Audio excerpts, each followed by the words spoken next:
Bismillahirrahmanirrahim. Assalamu alaikum students. Welcome to your mathematics class. Today we are going to start question number 2 of exercise 7.3. We are doing chapter number 7, which is linear equations and inequalities. Question number 2 states, solve the following inequalities. Again we have to solve the inequalities, which means we are going to find the value of a variable involved. लेकिन यहाँ पे अब inequality के sign दो दफ़ा question में use होंगे. हमारे पास टू इनइक्वालिटीज़ आएंगी इन द सेम क्वेश्चन. हमारे पास जब भी टू इनइक्वालिटीज़ आए इन द सेम क्वेश्चन, हम उस मेथड को टू डिफरेंट वेज में सॉल्व कर सकते हैं. पहला तरीका होगा लेफ़्ट साइड और सेंट्रल टर्म को अलग लिख देने का और राइट साइड और सेंट्रल टर्म को अलग लिख देने का और दोनों को सॉल्व करके एक्स का आंसर निकाल के एंड पर दोबारा उसको कंबाइन कर देने का.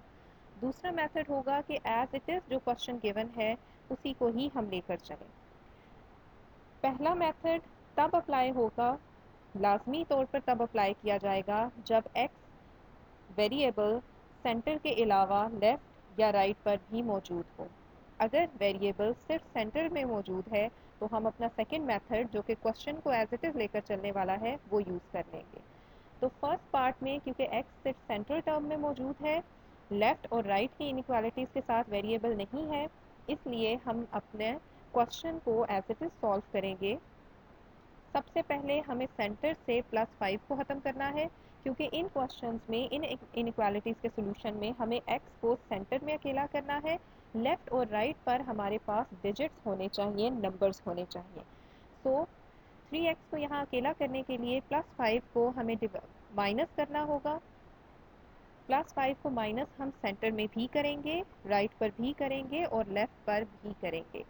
आंसर हमारे पास आ जाएगा लेफ़्ट पर -9, सेंटर में 3x रह जाएगा और राइट साइड पर 3 रह जाएगा. अब हमें x को अकेला करने के लिए 3 पर डिवाइड करना है. क्योंकि हमें किसी नेगेटिव टर्म से डिवीजन की ज़रूरत नहीं पड़ी, इसलिए हम क्या करेंगे, हम साइन ऑफ इनइक्वालिटी चेंज नहीं करेंगे. क्वेश्चन नंबर 1 में मैंने आपको बताया था जब भी कभी x के साथ नेगेटिव साइन आ जाए और फिर हमें नेगेटिव के साथ डिवीजन करके उसे पॉजिटिव करना पड़े तो हम हमेशा इनइक्वालिटीज़ के साइन को उल्टा देते हैं. लेकिन यहाँ पर हमें x अकेला पॉजिटिव में है और साथ उसके 3 है. 3 को हम डिवाइड करेंगे लेकिन इनइक्वालिटी के साइन को चेंज नहीं करेंगे. 3 भी डिवाइड होगा इनइक्वालिटीज़ की सब साइड्स पर. जब 3 सब साइड्स पर डिवाइड हुआ तो हमारे पास आंसर आ जाएगा -3 is less than x is less than 1. इस क्वेश्चन का सिंपल सा सोल्यूशन था. जो भी हमने करना था वो हमने इनइक्वालिटी के तीनों साइड्स पर करना था. पहले हमने -5 लिया, उसे हमने तीनों साइड्स पर पुट किया, फिर हमने 3 पर डिवाइड किया तो हमने तीनों साइड्स पर डिवाइड किया और एट द एंड हमारा आंसर आ गया जिसके सेंटर में x है, राइट पर पॉजिटिव टर्म और लेफ़्ट पर नेगेटिव टर्म. अब आंसर लिखने के लिए भी ये बात आपको हमेशा याद रखनी है कि हमारे पास सेंटर में x यानी वेरिएबल होना चाहिए, लेफ़्ट साइड पर स्मॉलर टर्म होनी चाहिए और राइट साइड पर ग्रेटर टर्म होनी चाहिए. अब क्योंकि हमारा आंसर ठीक फॉर्म में है तो हम इसे सोल्यूशन सेट में लिख देंगे जो कि होगा -3 is less than x is less than 1. Part 2 की तरफ आएँ तो पार्ट 2 में हमारे पास फ्रैक्शन आ गई. फ्रैक्शन का सोल्यूशन हमने क्वेश्चन नंबर 1 में भी किया था कि हमें उसके एलसीएम से सबको मल्टीप्लाई करवा देना होता है. लेकिन हमें पहले देखना है कि क्या वेरिएबल हमारे लेफ़्ट या राइट पर तो नहीं. यहाँ पर भी वेरिएबल टर्म्स हमारी सेंटर में मौजूद है, इस वजह से हम सिंपल सोल्यूशन क्वेश्चन को लेकर ही करेंगे. हमारे पास एलसीएम है 2, तो 2 को हमें फर्स्ट टर्म, सेंट्रल टर्म और सेकंड टर्म से मल्टीप्लाई करवाना है. 2 को -5 से, 4 -3x/2 से और 1 से मल्टीप्लाई करवाया तो हमारे पास आंसर आ गया -10 less than equals to 4 -3x less than 2.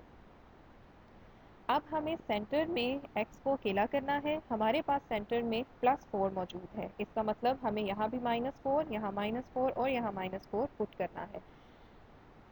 -10 -4 less than equals to 4 -3x-4 less than 2 -4. Answer हमारे पास आ जाएगा -14 less than equals to -3x less than -2.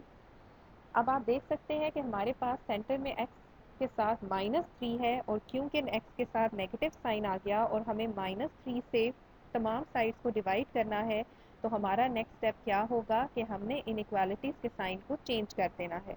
यहाँ पे क्योंकि दो इनइक्वालिटी के साइन है तो हमारे दोनों साइंस ऑपोजिट हो जाएंगे। ये लेस देन इक्वल टू का साइन था, इसे हमने ग्रेटर देन इक्वल टू में चेंज कर दिया। ये लेस देन का साइन था, इसे हमने ग्रेटर देन में चेंज कर दिया। -3 से डिवाइड करने के बाद हमारी सारी टर्म्स पॉजिटिव हो जाएंगी। 14/3 greater than equal to x greater than equal to 2/3। यहाँ पे एक और मसला हमारा ये आता है कि हमारी 2/3 की टर्म स्मॉल है और 14/3 की टर्म ग्रेटर है। ये हमें कैसे पता चलेगा?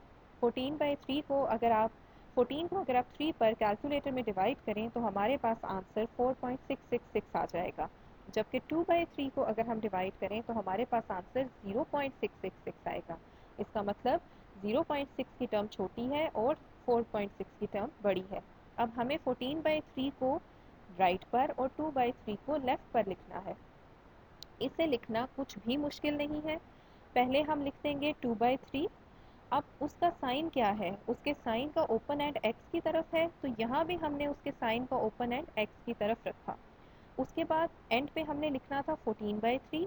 14/3 का जो इनइक्वालिटी है उसका ओपन एंड 14/3 की साइड पर है, तो उसका ओपन एंड हमने 14/3 की साइड पर ही रखा।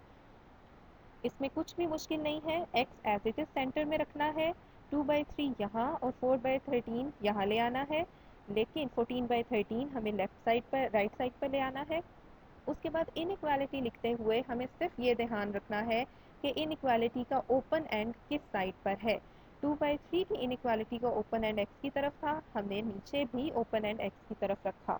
14/3 का इनइक्वालिटी का ओपन एंड फ्रैक्शन की तरफ था, तो इसका ओपन एंड हमने फ्रैक्शन की तरफ रखा, क्लोज्ड एंड एक्स की तरफ कर दिया। ये हमारा आंसर आ गया। जब आंसर आ गया तो उसको हमने सोल्यूशन सेट की फॉर्म में लिख दिया। क्वेश्चन नंबर 8 में हमारे पास अगेन इनइक्वालिटीज़ तो मौजूद हैं और दो इनइक्वालिटीज़ मौजूद हैं, लेकिन अब आप देख सकते हैं कि हमारे पास x की टर्म शुरू में भी है, सेंटर में भी है और एंड पर भी है। ये उस टाइप का क्वेश्चन है जिसके लिए मैंने आपसे कहा था कि हम स्प्लिट कर देंगे अपने इनइक्वालिटीज़ को 2 पार्ट्स में। अब 2 पार्ट्स में स्प्लिट करने के लिए हम क्या करते हैं? हम लेफ्ट साइड और सेंट्रल टर्म इकट्ठी लिखते हैं। इसी तरह दूसरे पार्ट में हम राइट साइड और सेंट्रल टर्म इकट्ठी लिखते हैं। पहले मैं आपको फर्स्ट पार्ट सॉल्व करवाती हूँ, जिसमें हम लेफ्ट टर्म और सेंट्रल साइड इकट्ठी लिखेंगे। लेफ्ट टर्म है 3x - 2 is less than 2x + 1। इसे सॉल्व करेंगे। हमेशा याद रखिएगा, ये सॉल्व करते हुए हमारा x का आंसर राइट साइड पर आना चाहिए और सेकंड को सॉल्व करते हुए हमारा x का आंसर लेफ्ट साइड पर आना चाहिए, ताकि यहाँ की राइट साइड और यहाँ की लेफ्ट साइड के x सेंटर में ही हमें फील हो। सो हमें यहाँ से 3x को ख़त्म करना है, तो -3x इनइक्वालिटी के दोनों साइड्स पर लगा देंगे। -3x लगाने से हमारे पास आंसर आ जाएगा -2 लेस देन -x + 1। अब इस +1 को भी ख़त्म करना है क्योंकि यहाँ x अकेला आना चाहिए, तो -1 इनइक्वालिटी के दोनों तरफ आएगा। हमारे पास आंसर आ गया -3 लेस देन -x। हमारे पास x के पास माइनस साइन मौजूद है और हमें इसे -1 पर डिवाइड करना है। तो आप जानते हैं कि जब भी कभी नेगेटिव साइन से हमें डिवीजन करवानी पड़े तो हम इनइक्वालिटी का साइन चेंज कर देते हैं। यहाँ पे हमारा इनइक्वालिटी लेस देन थी, यहाँ पे हमने उसको ग्रेटर देन में चेंज कर दिया।